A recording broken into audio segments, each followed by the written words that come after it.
guys, this is Lomnyak Saruni, Stedmak Animal Park Guide. Today we are going to talk about the Ugandan crane. Uganda crane is just a bird of Uganda. It was just called Uganda crane because it does not migrate from Uganda to other countries. It inbreed in Uganda, and that's why it was called the Uganda crane.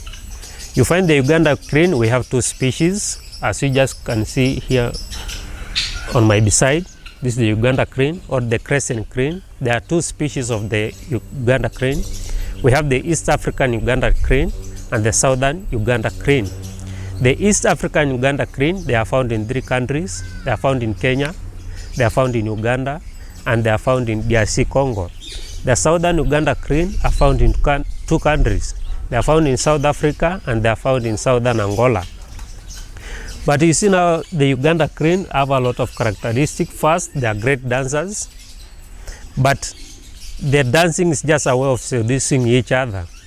So you don't know which one is trying to seduce each other, because both the male and the female, both of them, dance.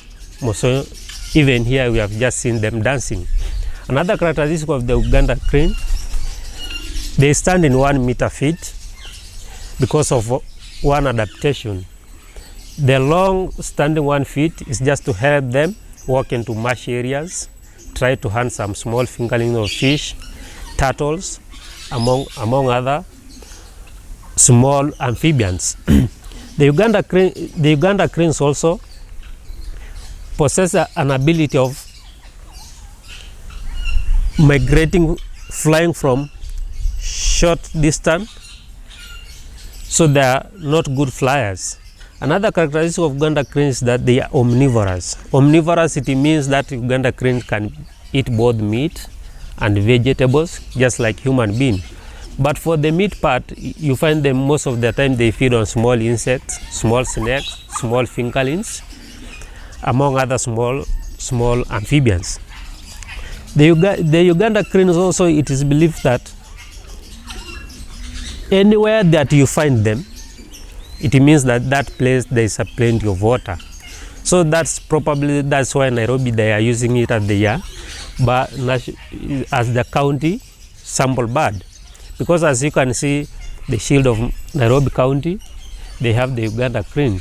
Maybe this is because Nairobi, during those pre-colonial period, it was called a place of cold waters, or a place that was cold. So probably in places now, because of its plumage, that's why now it has been listed by international unions of nature conservation as one of the endangered birds, just because of its plumage. The plumage is just a color or feathers of a bird that's attractive to human being, maybe to use at their home just for ornamentals, among other characteristics. But now in plenty in Kenya, you can find them in the Amboseli. Because Amboseli we have some swamps, that place is suitable for them, because now you see there are those swamps, there are small fingerlings, there are small turtles, there are small frogs. So that place is suitable for them.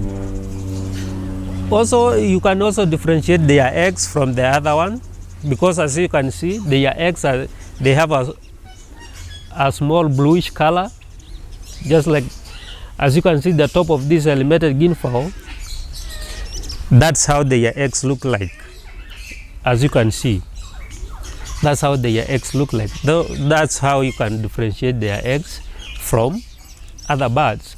Their predators most of the time are the caracas, the wild cats.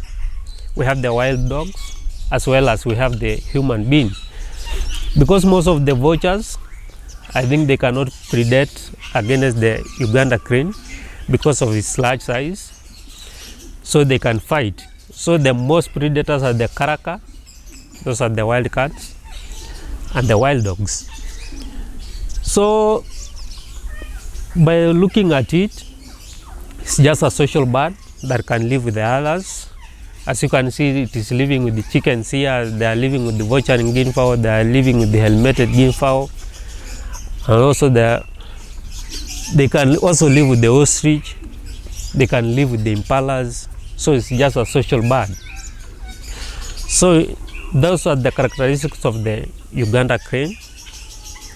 Thank you guys. Subscribe to our YouTube channel. Thank you and welcome to Stedmak and study more about the Uganda crane.